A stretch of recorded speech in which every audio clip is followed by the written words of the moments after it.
ನಿನಗಾಗಿ ಭಾಗ 136. ಅವಳು ತುಂಬ ಗಟ್ಟಿಯಾಗಿ ಅವನ ಕೈಯನ್ನು ಕಚ್ಚುತ್ತಾಳೆ. ಪದೇ ಪದೇ ಇವನು ಅವಳ ಸೊಂಟವನ್ನು ಜೋರಾಗಿ ಕಚ್ಚಿದ್ದಕ್ಕೆ ಅವಳು ಕೂಡ ಅದರ ರಿವೆಂಜನ್ನು ಚೆನ್ನಾಗಿ ತೀರಿಸಿಕೊಂಡಿದ್ದಳು. ಆಗ ಆಗಿದ್ದ ಗಾಯದ ಗುರುತನ್ನು ಅವನು ನೋಡಿ ಕಣ್ಣೀರು ಹಾಕಿದ. ಆ ಕಣ್ಣೀರು ಅವನ ಗಾಯದ ಮೇಲೆ ಬಿದ್ದಿತ್ತು. ಅವಳೆಂದರೆ ಅಷ್ಟು ಇಷ್ಟ. ಅದು ಮಾತ್ರವಲ್ಲ, ಅವಳು ಮಾಡಿದ ಗಾಯವೂ ಕೂಡ ಅವನಿಗೆ ಇಷ್ಟ. ತುಂಬ ಒಳ್ಳೆಯವನು ಅವನು. ವಿಧಿ ಅವನನ್ನು ಇಷ್ಟೊಂದು ಚೆನ್ನಾಗಿ ಬಳಸಿಕೊಂಡಿದೆ. ಆಟ ಆಡಲು ಈಗಲೂ ಕೂಡ ಅವನಿಗೆ ಉಸಿರಾಡಲು ಕಷ್ಟವಾಗುತ್ತಿದೆ. ಎಷ್ಟು ಡಿಸ್ಕಂಫರ್ಟ್ ಅಂದರೆ ಹೇಳಲು ಸಾಧ್ಯವಾಗುತ್ತಿಲ್ಲ. ತನ್ನವರೇ ತನ್ನ ಕನಸನ್ನು, ತನ್ನ ಆಸೆಯನ್ನು ತನ್ನಿಂದ ದೂರ ತಳ್ಳುತ್ತಿದ್ದಾರೆ. ಇನ್ನು ಈ ಬದುಕನ್ನು ಹೇಗೆ ಬದುಕಲಿ? ತಾನು ಅಂದುಕೊಂಡಿದ್ದಂತೆ ಅಪ್ಪ ಅಮ್ಮನಿಗೆ, ಅಕ್ಕ ತಂಗಿಯರಿಗೆ ಒಬ್ಬ ಒಳ್ಳೆಯ ಮನುಷ್ಯನಾಗಬೇಕು ಅಂತ. ಆದರೆ ಯಾರಿಗೂ ಇವನ ಒಳ್ಳೆಯತನ ಬೇಕಾಗಿಲ್ಲ. ಅವರ ಸ್ವಾರ್ಥ ಮಾತ್ರ ಬೇಕು. ಅವನು ಪ್ರತಿಯೊಬ್ಬರಿಗೂ ಹೇಗೆ ಎಕ್ಸ್ಪ್ಲೇನ್ ಮಾಡಿ ಹೇಳುತ್ತಾನೆ ಅಲ್ಲವೇ? ಡಾಕ್ಟರ್ ಹೇಳುತ್ತಿದ್ದರು. ಅವರ ಅಪ್ಪ ಅಮ್ಮ ಅವನ ಮಾತನ್ನು ಕೇಳದೆ ಅವನ ಬಟ್ಟೆಯನ್ನು ಸರಿ ಮಾಡಿ, ಕೂದಲನ್ನು ಕೋಂಬ್ ಮಾಡಿ, ಕೈ ಹಿಡಿದುಕೊಂಡು ಎಳೆದುಕೊಂಡು ಹೋದರು. ಅಲ್ಲಿ ಇದ್ದ ಅವನ ಗೆಳೆಯರು ಮತ್ತು ಕೆಲವು ಒಳ್ಳೆ ಮನುಷ್ಯರು ಬೈದುಕೊಂಡರು. ಎಷ್ಟು ಕ್ರೂರಿ ಮನುಷ್ಯರು! ಆ ಹುಡುಗ ಈಗ ತಾನೇ ಪ್ರಜ್ಞೆಯಿಂದ ಎದ್ದಿದ್ದಾನೆ. ಸಾಯಂಕಾಲ ಅಥವಾ ನಾಳೆ ಎಂಗೇಜ್ಮೆಂಟ್ ಮಾಡಿದ್ದರೂ ಆಗುತ್ತಿತ್ತು. ಅವನು ಎಲ್ಲಾದರೂ ಓಡಿ ಹೋಗುತ್ತಿದ್ದನ ಅಂತ ಬೈದುಕೊಂಡರು. ಆದರೆ ಎಲ್ಲರೂ ಮನಸ್ಸಿನಲ್ಲಿ ಬೈದುಕೊಳ್ಳಬೇಕು. ಜೋರಾಗಿ ಬೈದುಕೊಂಡರೆ ಮತ್ತೆ ಅವರು ಬೈಯಲು ಬಾಯಿ ಇರುವುದಿಲ್ಲ. ಆ ರೀತಿ ಅಲ್ಲಿಯ ಜನರು ಮಾಡಿಬಿಡುತ್ತಾರೆ. ಕೊನೆಗೆ ಎಲ್ಲರೂ ತಮ್ಮ ಕೈಯಲ್ಲಿ ಏನೂ ಆಗಲು ಸಾಧ್ಯವಿಲ್ಲ ಅಂತ ಎಂಗೇಜ್ಮೆಂಟ್ ಆಗುವ ಸ್ಥಳಕ್ಕೆ ಬಂದರು. ಇವರಿಗೆ ಕೈ ಕಾಲು ಅದರುತ್ತಿದೆ. ಇವನು ಬಂದಿದ್ದನ್ನು ಪವಿತ್ರಳ ಅಪ್ಪ ದೂರದಿಂದ ನೋಡಿ ಭಯಪಟ್ಟ. ಇಲ್ಲಿ ಏನಾದರೂ ಫಂಕ್ಷನ್ ಇದೆಯಾ ಅಥವಾ ಪ್ರಜ್ವಲ್ ಯಾವುದಾದರೂ ಪೂಜೆಯನ್ನು ಮಾಡುತ್ತಿದ್ದಾನ? ಅವನೊಬ್ಬನೇ ಹೇಗೆ ಪೂಜೆ ಮಾಡುತ್ತಾನೆ? ಪೂಜೆಗೆ ತುಂಬ ಜನ ಬೇಕು. ಅದರಲ್ಲೂ ಗಂಡನ ಜೊತೆ ಹೆಂಡತಿ, ಹೆಂಡತಿ ಜೊತೆ ಗಂಡ ಕೂರಬೇಕು. ಎಲ್ಲಿ ನೋಡಿದರೆ ಈ ರೀತಿ ಒಂದು ಸುಂದರವಾದ ಹುಡುಗಿ ಕೂಡ ಪ್ರಜ್ವಲ್ ಬಂದ ಸ್ವಲ್ಪ ಸಮಯಕ್ಕೆ ಬಂದಳು. ಆಗ ನಿಜವಾಗಲೂ ಕೂಡ ಪವಿತ್ರಳ ಅಪ್ಪನ ಎದೆ ಹೊಡೆದುಕೊಂಡಿತು. ಏನಾದರೂ ಇವರಿಬ್ಬರ ಮದುವೆ ಆಗಿಬಿಡಬಹುದೇನೋ ಅಂತ ಅಲ್ಲೇ ಇದ್ದ ಮನುಷ್ಯರನ್ನು ಕೇಳಿದಾಗ ಅವರು ಅವರಿಬ್ಬರ ಎಂಗೇಜ್ಮೆಂಟ್ ಅಂತ ಹೇಳಿದರು. ಇನ್ನು ತನ್ನ ಮಗಳ ಜೀವನ ಹಾಳಾಗುವುದರಲ್ಲಿ ಸಂಶಯವಿಲ್ಲ. ಏಕೆಂದರೆ ಅವಳು ತುಂಬ ಪ್ರೀತಿ ಮಾಡಿದ್ದಳು. ಇವನನ್ನು, ವಿಕ್ರಮ್ನನ್ನು ಪ್ರೀತಿ ಮಾಡುತ್ತೇನೆ ಅಂತ ಹೇಳುತ್ತಾಳೆ. ಮತ್ತೆ ಹೇಗೆ ಅವನ ಜೊತೆ ಸಂಸಾರ ಮಾಡುತ್ತಿದ್ದಾಳೆ? ಅವಳಿಗೂ ಇವನ ಮೇಲೆ ಆಸೆ ಹುಟ್ಟಿರಬಹುದು. ಆಸೆಯನ್ನು ದೊಡ್ಡದು ಮಾಡಲು ನಾನು ಪ್ರಯತ್ನ ಮಾಡುತ್ತಿದ್ದರೆ ಇವರ ಮನೆಯವರು ಆಸೆಯನ್ನು ಚೂಟುತ್ತಿದ್ದಾರೆ. ಪ್ರಜ್ವಲ್ನ ಅಪ್ಪ ಅಮ್ಮ ನನ್ನ ಬಾಲ್ಯದ ಗೆಳತಿ ಗೆಳೆಯರಾಗಿದ್ದರು ಕೂಡ. ಈಗ ಅವರಿಬ್ಬರು ಆಡುತ್ತಿರುವುದನ್ನು ನೋಡಿದರೆ ನನಗೆ ತುಂಬ ಹಿಂಸೆ ಆಗುತ್ತಿದೆ. ನಾನು ಗೊತ್ತೇ ಇಲ್ಲ ಅನ್ನುವ ರೀತಿ ವರ್ತಿಸುತ್ತಿದ್ದಾರೆ. ಅವನ ಭಯ ಜಾಸ್ತಿಯಾಗಿ ಅವರ ಜೊತೆ ಮಾತನಾಡಲು ಮುಂದೆ ಬರುತ್ತಿದ್ದರೆ ಅವನು ಅಕ್ಕಪಕ್ಕ ಕುಳಿತಿದ್ದ ಸೆಕ್ಯೂರಿಟಿಗಳು ಅದಕ್ಕೆ ಅವಕಾಶ ಮಾಡಿಕೊಡಲಿಲ್ಲ.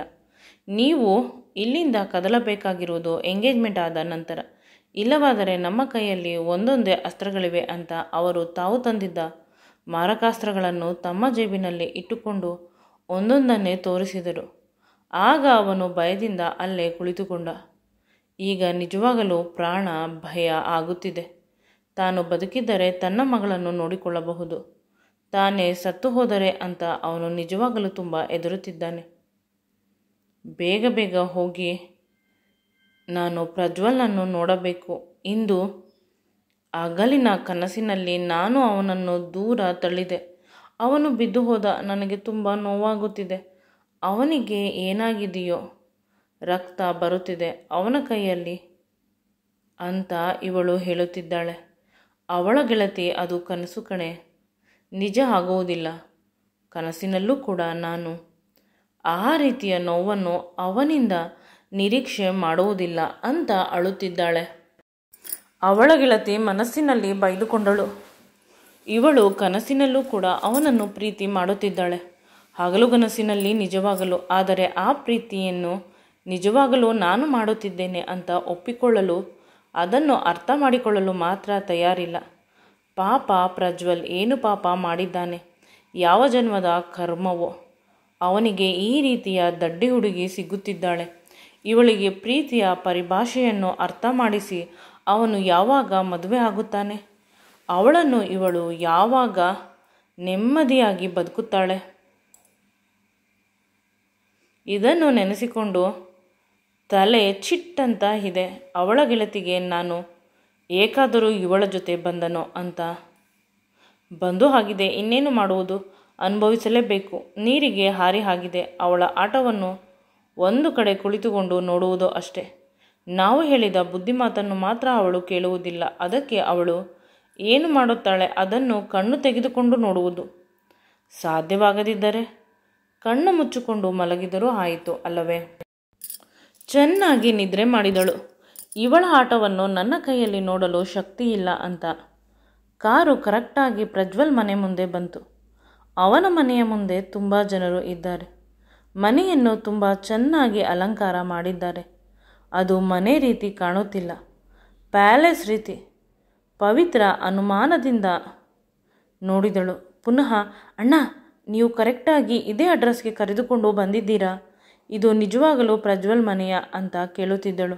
ಆಗ ಡ್ರೈವರ್ ಅಲ್ಲೇ ಇದ್ದ ಯಾರೋ ಒಬ್ಬರನ್ನು ಕೇಳಿದಾಗ ಅವರು ಹೌದು, ಇದು ಪ್ರಜ್ವಲ್ ಮನೆ ಅಂತ ಹೇಳಿದರು. ಅವಳ ತಲೆ ಗಿರ್ರಂತ ತಿರುಗಿತು. ಎಷ್ಟು ಶ್ರೀಮಂತ! ಇಷ್ಟು ದೊಡ್ಡ ಮನೆಯ ಮನುಷ್ಯ ನನ್ನ ಹಿಂದೆ ಬಿದ್ದು ಆ ಚಿಕ್ಕ ಮನೆಯಲ್ಲಿ ಇದ್ದಾನ? ಅದನ್ನು ನೆನೆಸಿಕೊಂಡು ಅವಳಿಗೆ ನಿಜವಾಗಲೂ ಈಗ ಪ್ರಜ್ವಲ್ನನ್ನು ಹೇಗೆ ಫೇಸ್ ಮಾಡುವುದು ಅನ್ನುವ ವಿಷಯವನ್ನು ನೆನೆದು ಭಯವಾಯಿತು. ಅವಳು ಈಗ Prajwal favourite dress white colour T shirt ಮತ್ತು ಬ್ಲ್ಯಾಕ್ ಕಲರ್ ಜೀನ್ಸನ್ನು ಹಾಕಿದ್ದಾಳೆ. ಇದು ಪ್ರಜ್ವಲ್ಗೆ ತುಂಬ ಇಷ್ಟವಾದ ಬಟ್ಟೆ. ಈ ಬಟ್ಟೆಯನ್ನು ಹಾಕಿಕೊಂಡು ಹೋದರೆ ಪ್ರಜ್ವಲ್ ನನ್ನನ್ನು ಇಷ್ಟಪಡುತ್ತಾನೆ. ಇಬ್ಬರದು ಒಂದೇ ಸೈಜ್, ಸ್ವಲ್ಪ ಆಚೆ ಈಚೆ ಇಲ್ಲ. ಇತ್ತ ಪ್ರಜ್ವಲ್ ನಿಶ್ಚಿತಾರ್ಥಕ್ಕೆ ಕುಳಿತಿದ್ದಾನೆ. ಅವನ ಮೈಕೈ ಬೆವರುತ್ತಿದೆ. ಆದರೆ ಅವರ ಅಪ್ಪ ಅಮ್ಮ ಮೊದಲೇ ಹೇಳಿದ್ದಾರೆ, ನೀನು ಈ ಎಂಗೇಜ್ಮೆಂಟ್ಗೆ ಒಪ್ಪಿಲ್ಲವಾದರೆ ನಿನ್ನ ಮಾವ ಅಂದರೆ ಪವಿತ್ರಳ ಅಪ್ಪ ಬದುಕಿರುವುದಿಲ್ಲ. ಅವನ ಸುತ್ತಮುತ್ತ ಇರುವವರು ನಮ್ಮ ಅಂಗರಕ್ಷಕರು. ನೀನು ಒಂದೇ ಒಂದು ಕಿತಾಪತಿ ಮಾಡಿದರೆ, ಇಲ್ಲಿಂದ ಹೋಗಲು ಅಥವಾ ಎಂಗೇಜ್ಮೆಂಟನ್ನು ತಪ್ಪಿಸಲು ಏನಾದರೂ ಮಾಡಿದರೆ ಅವರು ಜೀವಂತವಾಗಿ ಇರುವುದಿಲ್ಲ. ಈ ಮಾತನ್ನು ಕೇಳಿದ ಅವನಿಗೆ ನಿಜವಾಗಲೂ ಭಯವಾಯಿತು.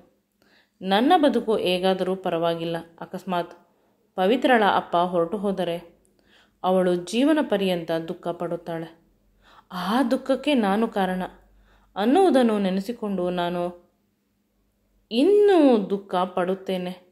ಅವಳು ಚೆನ್ನಾಗಿರಬೇಕು. ಇನ್ನು ಮದುವೆಗೆ ಸಮಯವಿದೆ.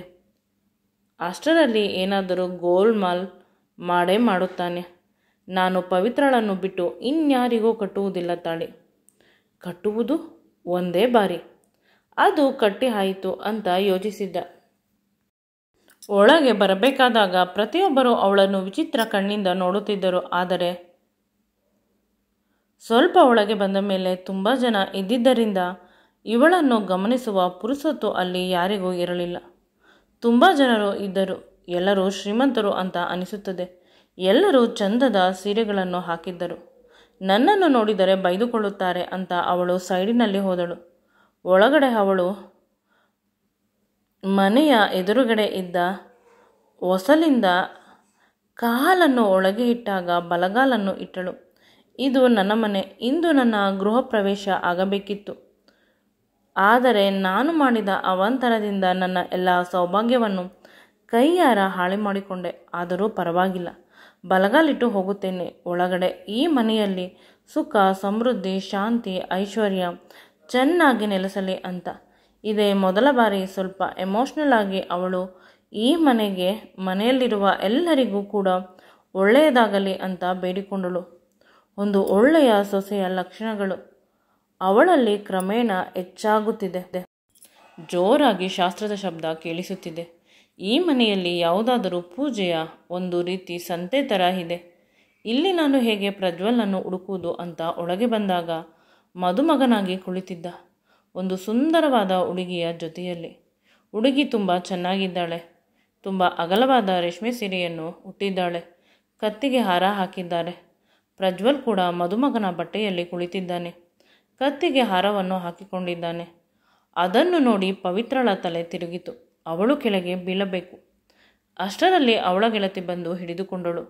ಅವಳು ಕೂಡ ಪ್ರಜ್ವಲ್ ಅವತಾರವನ್ನು ನೋಡಿ ಬೆಚ್ಚಿದಳು. ಪವಿತ್ರ ಕಿರುಚಬೇಕು, ಎಂಗೇಜ್ಮೆಂಟ್ ಮಾಡಿಕೊಳ್ಳುವ ಅಂತ. ಅಷ್ಟರಲ್ಲಿ ಪವಿತ್ರಳ ಗೆಳತಿ ಅವಳ ಬಾಯನ್ನು ಮುಚ್ಚಿ ಯಾರೂ ಇಲ್ಲದ ಒಂದು ಕೋಣೆಗೆ ಕರೆದುಕೊಂಡು ಹೋದಳು. ಅಯ್ಯೋ ದಡ್ಡಿ, ಪ್ರಜ್ವಲ್ ಮುಖ ನೋಡಿದ್ದೀಯಾ? ನಿಜವಾಗಲೂ ಎಂಗೇಜ್ಮೆಂಟ್ ಮಾಡಿಕೊಳ್ಳಬೇಕು ಅನ್ನುವ ಆಸೆ ಇದ್ದರೆ ನಿನ್ನ ಅಪ್ಪನನ್ನು ಏಕೆ ಕರೆದುಕೊಂಡು ಬಂದ? ಅವನು ಬಂದಿದ್ದು ಅವರ ಅಪ್ಪ ಹುಷಾರಿಲ್ಲ ಅಂತ ಅಲ್ಲವೇ? ಅವನು ತುಂಬ ಬೇಸರದಲ್ಲಿ ಕುಳಿತುಕೊಂಡಿದ್ದಾನೆ. ಮುಖಪೂರ್ತಿ ಬೆವರಿನ ಹನಿಗಳು ಇತ್ತು. ಅದನ್ನು ಅವನ ಗೆಳೆಯಂದಿರು ಪದೇ ಪದೇ ಒರೆಸುತ್ತಿದ್ದಾರೆ. ಹಣೆಯಲ್ಲಿ ಒಂದು ಕುಂಕುಮ ಇಲ್ಲ. ಇರುವ ಕುಂಕುಮವೂ ಕೂಡ ಬೆವರಿನ ಹನಿಯಿಂದ ಹೊರಟು ಹೋಗಿದೆ. ನೀನು ದಡ್ಡಿ ಆಗಿ ಹಾಡಬೇಡ, ಇಲ್ಲಿ ಸ್ವಲ್ಪ ಸ್ಮಾರ್ಟ್ ಆಗು. ಅವನಿಗೆ ಬಲವಂತವಾಗಿ ಎಂಗೇಜ್ಮೆಂಟ್ ಮಾಡುತ್ತಿರಬಹುದು. ಯಾರನ್ನೋ ಕೇಳಿದೆ, ಇದು ಮದುವೆ ಅಲ್ಲ, ಎಂಗೇಜ್ಮೆಂಟ್ ಅಂತೆ. ನೀನು ಸ್ವಲ್ಪ ಶಾಂತವಾಗಿ ಇರು. ಅವನು ನಿಜವಾಗಲೂ ಕೂಡ ನಿನ್ನನ್ನೇ ಪ್ರೀತಿ ಮಾಡುತ್ತಿರುವುದು. ಆ ಹುಡುಗಿ ನಗುತ್ತಾ ಅವನ ಕೈಯನ್ನು ಮುಟ್ಟಲು ಪ್ರಯತ್ನ ಮಾಡಿದ್ದರೆ ಅವನು ಕೈಯನ್ನು ಪಕ್ಕಕ್ಕೆ ಇಟ್ಟುಕೊಂಡ. ಅಷ್ಟೇ ಅಲ್ಲ, ಅವಳ ಕಡೆ ತಲೆ ಎತ್ತು ಕೂಡ ನೋಡಿಲ್ಲ. ತಲೆಯನ್ನು ಕೆಳಗೆ ಹಾಕಿದ್ದಾನೆ. ಒಂದೇ ಒಂದು ಕ್ಷಣವೂ ಕೂಡ ಬಿಡದೆ ಎಷ್ಟು ಚೆನ್ನಾಗಿ ನೋಡುತ್ತಿದ್ದ ನಿನ್ನನ್ನು ಮುಟ್ಟಲು. ಪ್ರತಿ ಕ್ಷಣ ಹಾತೊರೆಯುತ್ತಿದ್ದವನು ಇಂದು ಬೇರೆ ಹುಡುಗಿಯ ಪಕ್ಕ ಕುಳಿತುಕೊಂಡು ನಿನಗಿಂತ ಜಾಸ್ತಿ ಡಿಸ್ಕಂಫರ್ಟ್ ಅನುಭವಿಸುತ್ತಿದ್ದಾನೆ ಅಂದಾಗ ಪವಿತ್ರಾಳಿಗೆ ಸ್ವಲ್ಪ ಸಮಾಧಾನವಾಯಿತು. ನಿಜವಾಗಲೂ ನನ್ನ ಗೆಳತಿ ಹೇಳುತ್ತಿರುವ ವಿಷಯ ನಿಜ ಇರಬಹುದು ಅಂತ ಅನಿಸಿತು. ಆದರೆ ಅಷ್ಟಕ್ಕೂ ನಿನಗೆ ಪ್ರಜ್ವಲ್ ಇಷ್ಟ ಇಲ್ಲ ಅಲ್ಲವೇ? ವಿಕ್ರಮ್ ಇಷ್ಟ. ಮತ್ತೆ ಇಷ್ಟೊಂದು ಕಷ್ಟ ಪಡುತ್ತಿದ್ದೀಯ, ಇಷ್ಟೊಂದು ಡಿಸ್ಕಂಫರ್ಟ್ ಅಂತ ಹೇಳಿದಾಗ ಪ್ರಜ್ವಲ್ ನಾನು ಹೇಳಿದ ಹಾಗೆ ಕೇಳುತ್ತಾನೆ. ನಾನು ವಿಕ್ರಮ್ ಜೊತೆ ಇದ್ದರೂ ಕೂಡ ಅವನು ಖುಷಿಪಡುತ್ತಾನೆ. ವಿಕ್ರಮ್ ಮತ್ತು ನನ್ನನ್ನು ಅವನು ಇಂದಲ್ಲ ನಾಳೆ ಸೇರಿಸುತ್ತಾನೆ. ದಮಯಂತಿ ವಿಕ್ರಮ್ ಜೊತೆ ತುಂಬ ಸಮಯ ಇರುವುದಿಲ್ಲ, ಅದು ನನಗೆ ಗೊತ್ತು. ಅದೇಗೆ ನಿನಗೆ ಗೊತ್ತು? ಅದೇಗೆ ಎಂದರೆ ಅವರ ಅಮ್ಮ ಮತ್ತು ತಂಗಿ ವಿಕ್ರಮ್ನ ಜೊತೆ ಯಾವುದೇ ಹುಡುಗಿ ಇರಲು ಬಿಡುವುದಿಲ್ಲ. ಇದ್ದರೆ ಇವರ ಆಟ ಆಡಲು ಆಗುವುದಿಲ್ಲ. ಈಗ ನಾನು ವಿಕ್ರಮ್ನನ್ನು ಮದುವೆಯಾಗಿ ಅವರುಗಳನ್ನು ದೂರ ಮಾಡುತ್ತೇನೆ. ಪ್ರಜ್ವಲ್ ನನಗೆ ಸಹಾಯ ಮಾಡುತ್ತಾನೆ. ಅವನು ನನ್ನ ಬೆಸ್ಟ್ ಫ್ರೆಂಡ್ ಅಂತ ಹೇಳಿದಳು. ಈಗಲೂ ಕೂಡ ಅವಳ ಗೆಳತಿಗೆ ಗೋಡೆಗೆ ತಲೆ ಚಚ್ಚಿಕೊಳ್ಳಬೇಕು ಅಂತ ಅನಿಸುತ್ತಿದೆ. ಈ ಹುಡುಗಿಗೆ ಹೇಗೆ ಬುದ್ಧಿ ಹೇಳುವುದು ಅಂತ. ಸಮಯ ಎಲ್ಲ ಸರಿ ಮಾಡಬಹುದು, ಮೂರ್ಖತನ ಸರಿ ಹೋಗಬಹುದು, ತಮ್ಮ ಮನಸ್ಸಿನ ಕಲ್ಪನೆಗಳು ಸುಳ್ಳಾಗಬಹುದು. ಇವಳಿಗೂ ಆ ಭಗವಂತ ಒಳ್ಳೆಯದು ಮಾಡಿದರೂ ಮಾಡಬಹುದು ಅಂತ ಮನಸ್ಸಿನಲ್ಲಿ ಆ ದೇವರ ಬಳಿ ಪ್ರಾರ್ಥನೆ ಮಾಡಿದಳು. ನೀನು ಏನು ಮಾತನಾಡಬಾರದು ಅನ್ನುವ ತಾಕೀತನ್ನು ಹಾಕಿ ಅವಳ ಗೆಳತಿ ಹಾಲ್ಗೆ ಕರೆದುಕೊಂಡು ಬಂದಳು. ಅಲ್ಲಿ ಬಂದಾಗ ಶಾಸ್ತ್ರಗಳು ಆಗಿ ಹೋಗಿ ಎಂಗೇಜ್ಮೆಂಟ್ ಸಮಯ ಬಂದಿದೆ. ರಿಂಗನ್ನು ಎಕ್ಸ್ಚೇಂಜ್ ಮಾಡಬೇಕು ಅಂತ ಪವಿತ್ರಳ ಹೃದಯವನ್ನು ಯಾರೋ ಕಿತ್ತುಕೊಂಡಂತೆ ಆಯಿತು. ಅಷ್ಟು ನೋವಾಗುತ್ತಿದೆ ಅವಳಿಗೆ. ಅವಳ ಕಣ್ಣುಗಳಲ್ಲಿ ಅವಳಿಗೆ ತಿಳಿಯದೆ ಕಣ್ಣೀರು ಬರುತ್ತಿದೆ. ತಾನು ಯಾವ ಜನ್ಮದಲ್ಲಿ ತಪ್ಪು ಮಾಡಿದೆ ತಿಳಿದಿಲ್ಲ. ಈ ಜನ್ಮದಲ್ಲಿ ನನ್ನ ಮಗುವಿನ ಬದುಕಿನಲ್ಲಿ ಇಷ್ಟೊಂದು ಕಷ್ಟ ಅಂತ ದುಃಖ ಆಗುತ್ತಿದೆ. ರಿಂಗನ್ನು ತೋರಿಸುತ್ತಿದ್ದಾರೆ, ಆದರೆ ಅವನು ಎತ್ತುಕೊಳ್ಳುತ್ತಿಲ್ಲ ಕೈಯಲ್ಲಿ, ಏಕೆಂದರೆ ಅವನಿಗೆ ಭಯವಾಗುತ್ತಿದೆ. ನಾನು ಪವಿತ್ರಳ ಬೆರಳಿಗೆ ಹಾಕಬೇಕಾದಾಗ ಉಂಗುರವನ್ನು ಸಿಕ್ಕ ಸಿಕ್ಕ ಹುಡುಗಿಯರ ಕೈಗೆ ಹಾಕುವುದಿಲ್ಲ ಅಂತ. ಅವನ ಮನಸ್ಸು ತುಂಬ ಹಠದಿಂದ ಹೇಳುತ್ತಿದೆ, ಕೊನೆ ಪಕ್ಷ ಫಾರ್ಮಾಲಿಟೀಸ್ಗೆ ಹಾಕಿ ಬಿಡು, ಇಲ್ಲವಾದರೆ ಇವರುಗಳು ಬಿಡುವುದಿಲ್ಲ, ಅಂದರೆ ಬಿಟ್ಟಿಲ್ಲವಾದರೂ ಹಾಕುವುದಿಲ್ಲ. ನನ್ನ ಪ್ರಾಣ ನನ್ನ ಪವಿತ್ರ ಅಂತ ಹಠ ಮಾಡುತ್ತಿದ್ದಾನೆ. ಆಗ ಅಲ್ಲಿದ್ದ ಎಲ್ಲರಿಗೂ ಒಂದು ರೀತಿ ಆಶ್ಚರ್ಯ, ಒಂದು ರೀತಿ ಮುಜುಗರ ಆಗುತ್ತಿದೆ. ವಾತಾವರಣ ತುಂಬ ಕೆಟ್ಟಿದೆ, ಅದನ್ನು ಸರಿ ಮಾಡಬೇಕು. ಅವರ ಅಪ್ಪ ಅಮ್ಮ ಬಂದವರು ರಿಂಗನ್ನು ತೆಗೆದುಕೊಂಡು ಹಾಕಿದರೆ ಸರಿ, ಇಲ್ಲವಾದರೆ ನಾವು ಹೇಳಿದ್ದು ನೆನಪಿಲ್ಲವೇ, ಮರೆತು ಬಿಟ್ಟಿಯಾ ಅಂತ ಅವರ ಅಪ್ಪ ಕಿವಿಯಲ್ಲಿ ಏನೋ ಹೇಳಿದಾಗ ವಿಧಿಯಿಲ್ಲದೆ ಅವನು ಉಂಗುರವನ್ನು ತೆಗೆದುಕೊಂಡ. ಅವಳ ಬೆರಳಿಗೆ ಇನ್ನೇನೋ ಹಾಕಬೇಕು. ಅಷ್ಟರಲ್ಲಿ ಕೈ ಜಾರಿ ಉಂಗುರ ಕೆಳಗೆ ಬಿದ್ದು ಬಿಟ್ಟಿತು. ಎಲ್ಲರೂ ಆ ಉಂಗುರವನ್ನು ತೆಗೆದುಕೊಳ್ಳಲು ಪ್ರಯತ್ನ ಮಾಡುತ್ತಿದ್ದಾರೆ. ಅದು ಪವಿತ್ರಳ ಕಾಲಿನ ಕೆಳಗೆ ಬಂದು ನಿಂತಿದೆ. ಅವಳು ತನ್ನ ಕೂದಲಿಂದ ತನ್ನ ಮುಖವನ್ನು ಅರ್ಧಂಬರ್ಧ ಮುಚ್ಚಿಕೊಂಡಿದ್ದಾಳೆ. ತುಂಬ ಪರಿಚಯ ಇರುವವರಿಗೆ ಮಾತ್ರ ಅವಳು ಪವಿತ್ರ ಅಂತ ಗೊತ್ತಾಗುವುದು. ಕೂಲಿಂಗ್ ಗ್ಲಾಸ್ ಕೂಡ ಹಾಕಿದ್ದಾಳೆ. ಉಂಗುರ ಅವಳ ಕಾಲ್ ಕೆಳಗಡೆ ಬಿದ್ದಾಗ ಅಲ್ಲಿದ್ದ ಎಲ್ಲ ಜನರು ಅವಳನ್ನೇ ನೋಡುತ್ತಿದ್ದರು. ಕೆಲವರು ಹಳ್ಳಿಯ ಜನ ಬೈದುಕೊಂಡರು. ಯಾರಾದರೂ ಹಳ್ಳಿಗೆ ಈ ರೀತಿ ಬಟ್ಟೆ ಹಾಕಿಕೊಂಡು ಬರುತ್ತಾರಾ? ಹುಡುಗಿ ನೋಡಿದರೆ ಚೆನ್ನಾಗೂ ಇರುವ ರೀತಿ ಇದ್ದಾಳೆ. ಒಂದು ಒಳ್ಳೆ ಹುಡುಗನ ರೀತಿ, ಗಂಡು ಬೀರಿ ಸಂಸಾರ ಹೇಗೆ ಮಾಡುತ್ತಾಳೋ ಅಂತ ಕೆಲವರು ಬೈದರೆ, ಇನ್ನು ಕೆಲವರು ಎಷ್ಟು ಮಾಡರ್ನ್ ಆಗಿದ್ದಾಳೆ, ಎಷ್ಟು ಫಿಟ್ ಆಗಿ ಇದ್ದಾಳೆ ಅಂತ ಹೊಗಳುತ್ತಿದ್ದರು.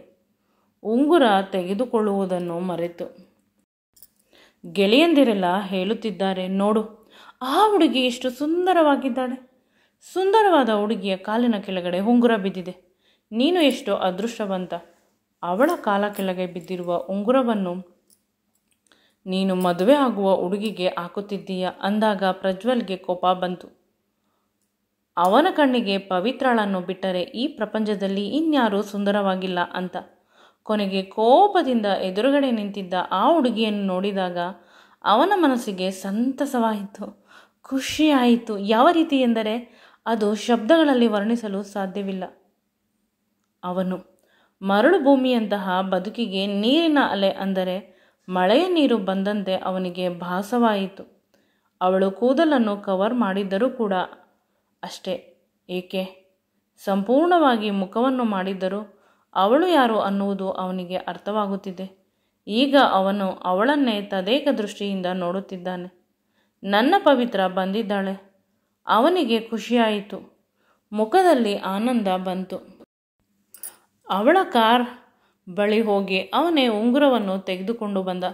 ಎಲ್ಲರಿಗೂ ಆಶ್ಚರ್ಯವಾಯಿತು. ಇಷ್ಟು ಸಮಯ ಮುಸಂಡಿ ರೀತಿ ಇದ್ದವನು ಈಗ ಎಷ್ಟು ಖುಷಿಯಾಗಿ ಇರುತ್ತಾನೆ. ಇಷ್ಟು ಬೇಗ ಏನು ಚಮತ್ಕಾರ ಆಯಿತು? ಆ ಹುಡುಗಿಯನ್ನು ನೋಡಿದ ಅನ್ನುವ ಪ್ರಶ್ನೆ ಪ್ರತಿಯೊಬ್ಬರಲ್ಲಿ ಕಾಡುತ್ತಿತ್ತು.